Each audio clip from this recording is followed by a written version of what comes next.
Thank you very much, Deputy Presiding Officer.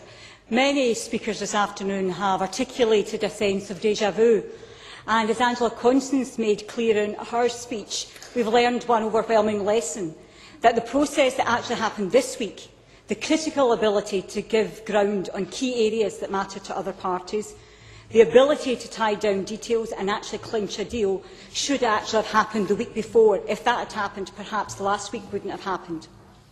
But most especially in times of grave economic circumstances, but really in no circumstances at all, should we witness a scramble at the back of the chamber as the First Minister passes notes throughout the afternoon to a particular member. So I think we're all clear that that won't happen again, and it certainly shouldn't happen again. And again, I would say that Angela Constance recognised this in her speech.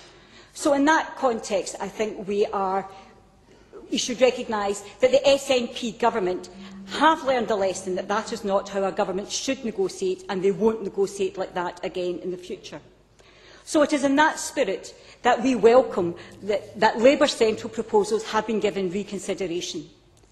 This is not the budget I nor my party would have proposed, but the priority now being given to work, skills and opportunities is welcome. And we do welcome the step change that has taken place in the past week.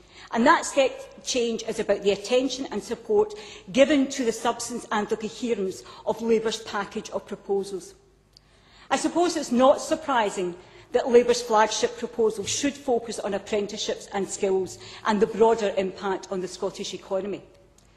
But in the context of the economic downturn we are currently experiencing, it is in all our interests to give ground in such a strategic issue. We now have approaching 8,000 new apprenticeships committed in next year's budget. This isn't just good news for those individuals, as indeed it is. It will directly benefit their families and their communities. And I would want to echo the comments of Joanne Lamont in terms of the equality impact assessment that she made reference to.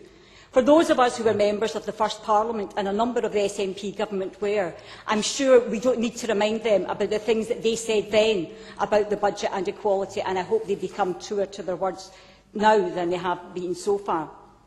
But we now have a guarantee for apprenticeships who are threatened with redundancy. Now, that's not just a confidence boost to them, but that's a confidence boost for the Scottish economy. And we now have £50 million to be specifically committed to help retrain people facing redundancy. And that certainly helps those individuals, but it is also a direct assistance to key sectors of the Scottish economy.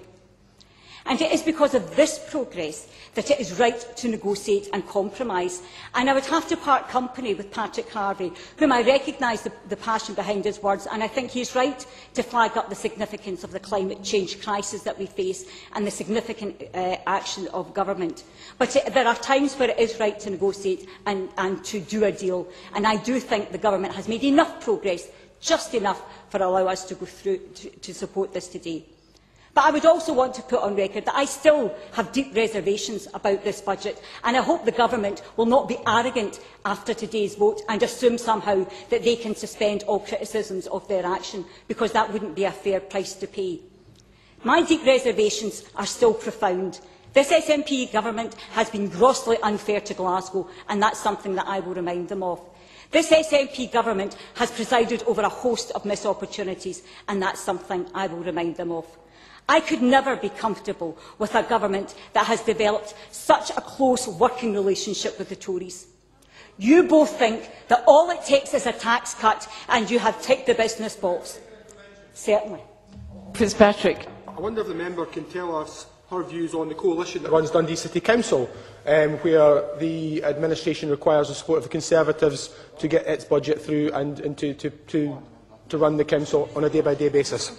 Curran. Mr Fitzpatrick might not be aware, but I was a member of the previous government in which we were in coalition. There is an enormous difference between being able to work with another party to find common ground and to actually deliver their political agenda. And as Mr David McLetchie said, which I have written down, I think it was perhaps the best remark in this debate so far, he did describe this SNP government as the next best thing to a Tory government. So that's exactly what we've got in this debate, and that's exactly what witnessing. So I would have to make it absolutely clear that I am not comfortable with a government, that is so close to the Tories, because you both think that all it takes is a tax cut and you have somehow ticked the business box. Progressive voices know at this time that we need active government intervention to maximise spend and to link it directly to jobs and economic activity. Now, but we all know that political life requires pragmatism, and I do recognise the moves made by the Cabinet Secretary. This is a sobering time and we can't afford to be complacent. And I do recognise the moves that have been made and partnership working, and I hope they will continue. Our absolute focus has to be the economic and social interests of Scotland and the experience of those we represent. And I wouldn't shirk away from working with anyone, and maybe Mr Fitzpatrick, you'll understand this. I wouldn't shirk away from working with anyone to further that agenda. But that doesn't mean to say that you shouldn't shirk away from criticism when criticism is right. So we need to get the balance right, and I do think Angela Constance made considerable moves to that, much more than you did so yourself, Mr Fitzpatrick. But we do have to recognise where there is common ground and where there is still need to criticise. We live in a time of challenging economic change. Today we will make some progress in addressing the key issues, particularly in relation to work. But this is just a start, and I hope in the summing up the Cabinet Secretary can indicate his willingness to work with Parliament and not just to ignore Parliament when it suits him.